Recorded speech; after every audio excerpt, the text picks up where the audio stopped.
Hello and welcome to another episode of Literary Gladiators, the show where we discuss and debate literature in all of its forms. If it's written work, it's game. Let's meet the panel. Hi, I'm Larry. Hi, I'm Jesi. And I'm Josh. And today we are going to be going over a short story that Jesi picked. It's called Eve's Diary by Mark Twain. Later on there was an accompaniment written from Adam's point of view, but while we may be bringing that up, this is particularly about Eve. Jesi, all about Eve. All about Eve. You have a discussion starter? Yeah, so as y'all have read, this is written in kind of like sections from the moment that Eve first is born, I guess is the best way to say it, because she appears as a full-grown woman. She is not a child. From Adam's rib. Yeah, from Adam's rib. She is not a child, she is not a baby, she is a full-grown woman. Did you feel that Mark Twain stayed consistent with how he portrayed Eve throughout her diary? I think the way that he's approaching Eve, it shows that he doesn't necessarily have a great understanding of a female voice. No. Comparing, when I read Adam's submissions, they were very brief and to the point. Eve's were very detailed. They were very in-depth. They were very lyrical. I think that what he's trying to get at is that his view on women is, it seems like they have something to say about everything. How did you feel then? Yeah, I think that's what he was going for. Yeah. Was that? Yeah, I think that it's meant to be humorous. Yeah, that is for sure. Definitely. And he's poking fun at the fairer sex a little bit, I think. And he's also poking fun at the biblical understanding a little bit. He's consistent, I think, in some regards with the biblical account, right? She's changed at the end, as the Bible said she would be, right? After the fall, she's more centered on Adam than on the world at large, right? And so up until that point, she is kind of fascinated by creation as a whole, and then after the fall, as God said would be the case, she is primarily just in love with Adam, and that is he's her world. She's fascinated enough by Adam to follow him, though, when he goes away. Yeah, but it's like she has other interests. She, you know what I mean? But then once... Yes. After the fall, right? Then after the fall, as it says in the Bible, I forget exactly how it's worded, but as a result of what she did and her sin, one of the penalties for that is that she's going to fall in love with men, and men are going to become the husband will become the center of the woman's life. So I think he was going for that and trying to be consistent biblically there. He's not biblically consistent throughout. When she's naming things, that all happened before she was created, and that has some theological implications.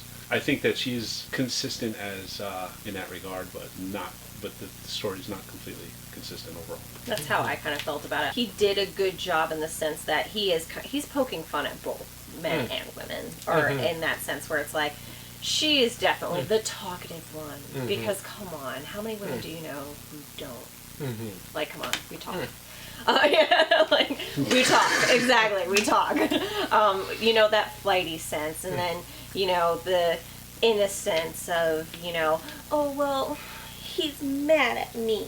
Come on, that's what we do. And he's poking fun at us. But he also, I feel kind of pokes fun at men, too, where they're short. They're just trying to do their job. Woman, leave me alone.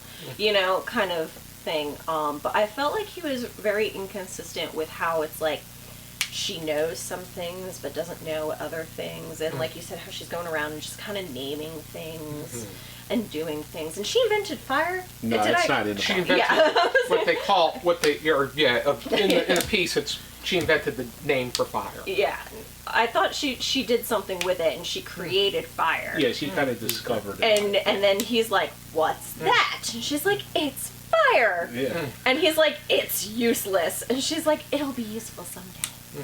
Those are the satirical parts of the piece where. But I feel, even though when you read the Adam submission as well, you could tell that he has a greater understanding of the male aspect, which is obvious. But at the same time, anything that he has approached has been in a pretty cynical or a more sarcastic kind of way. That's what he's known for. And I think you definitely get that from this piece. Yes. That it just, and I don't know. I kind of and I haven't read a ton by Mark Twain, but what I have read, it just kind of seems like, typical Mark Twain. My Like reading of that. Twain I would agree with is that. somewhat limited. We did read Huck Finn earlier this season. Yeah. It was Huck Finn, Tom Sawyer. I read something else by him that I can't think of the name of, and then this.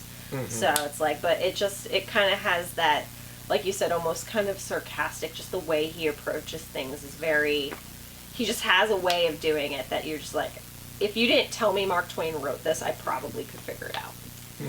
Yeah, he writes characters as kind of caricatures, right? Yeah, So, that's yeah. a great way of saying it. Yeah. It's kind of just a fun little piece, you know, nothing too deep, nothing substantial really. It was humorous. Yeah. I would say that. I liked that she had the days written for her. She's like, Sunday, second Sunday, Thursday. It's like, did they have weeks then? Like, they're living in Eden. Yeah, Like, Yeah, they're really days days. of they had the the months days. of the year are more. That's from the Roman Yeah. era because they were based off of the. But not only that, I was just kind of thinking, I'm like, you're living in the Garden of Eden. Why are you counting your days? Are you that, like, bored?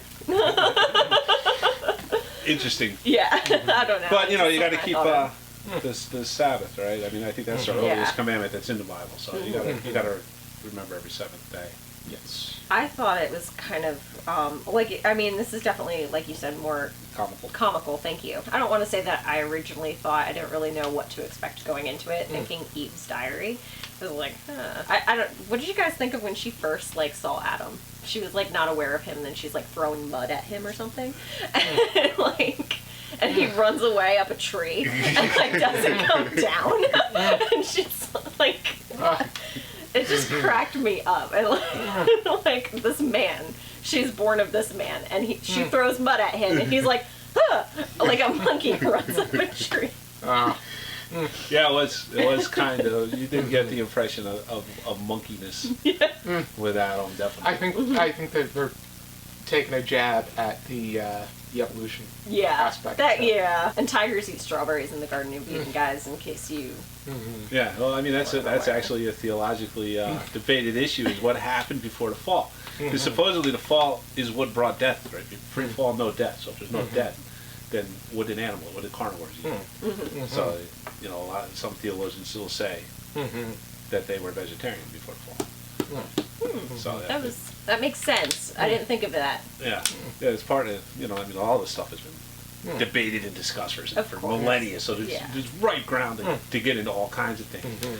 Which is why I think, you know, it would have been a little bit better if you stayed consistent, you know, and looked at Eve from the perspective that, here's one thing that's interesting about Eve, right, is Adam got to see God make animals out of dirt, right?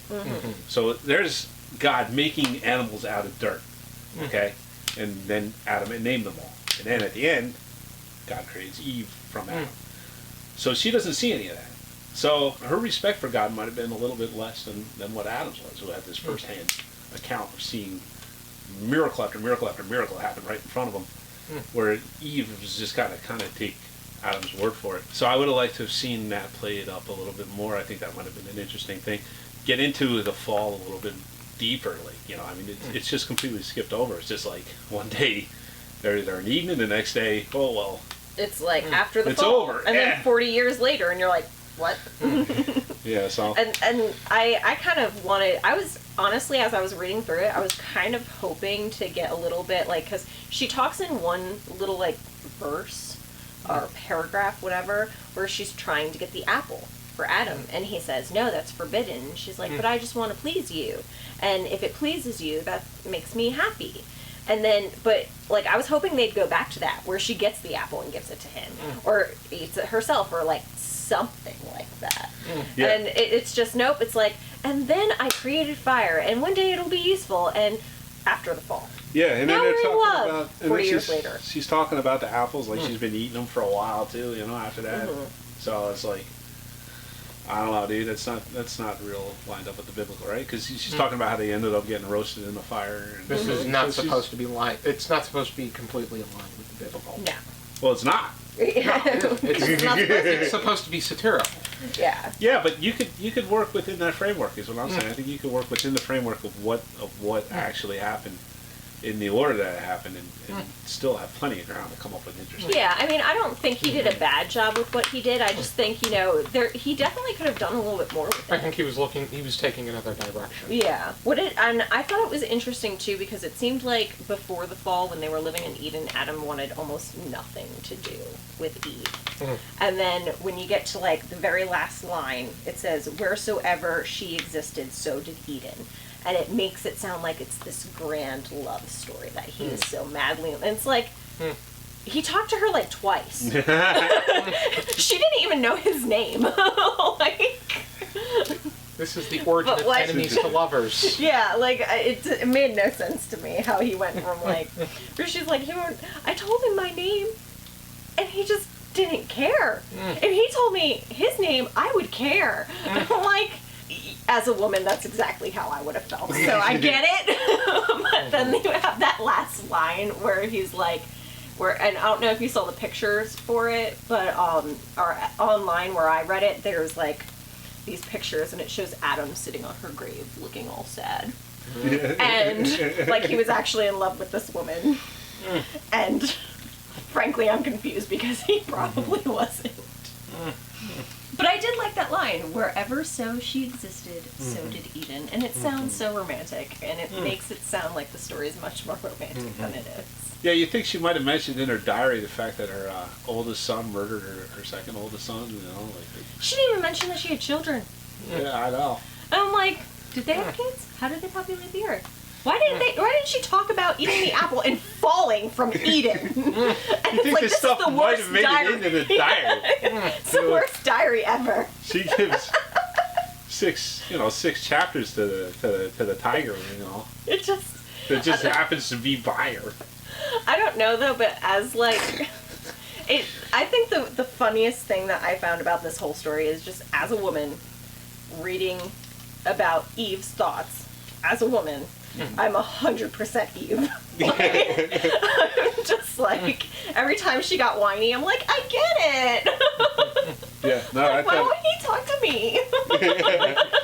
Yeah, I thought all that was done pretty well. Is this going to be rope all over again?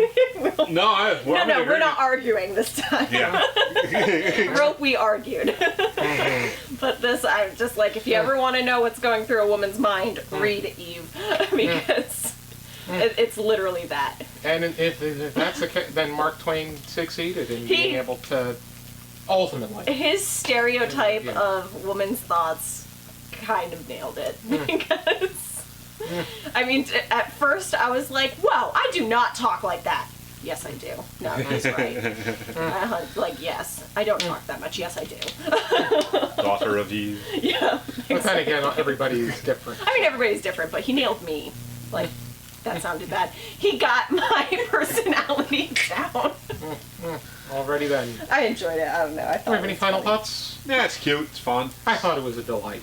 Yeah, it was a fun to read. Yes. And it just, her aspect was supposed to be very innocent, I think, and he got that right. It was just innocent and comical and the way that he approached them in a more it was a bit for what you can call modern approach to I think Book of Genesis. Anybody else would have taken this and like wrote a book almost, like a full diary of hers, and then you have Mark Twain who's like, here's a couple pieces and then over. And that's all you really needed. Yeah.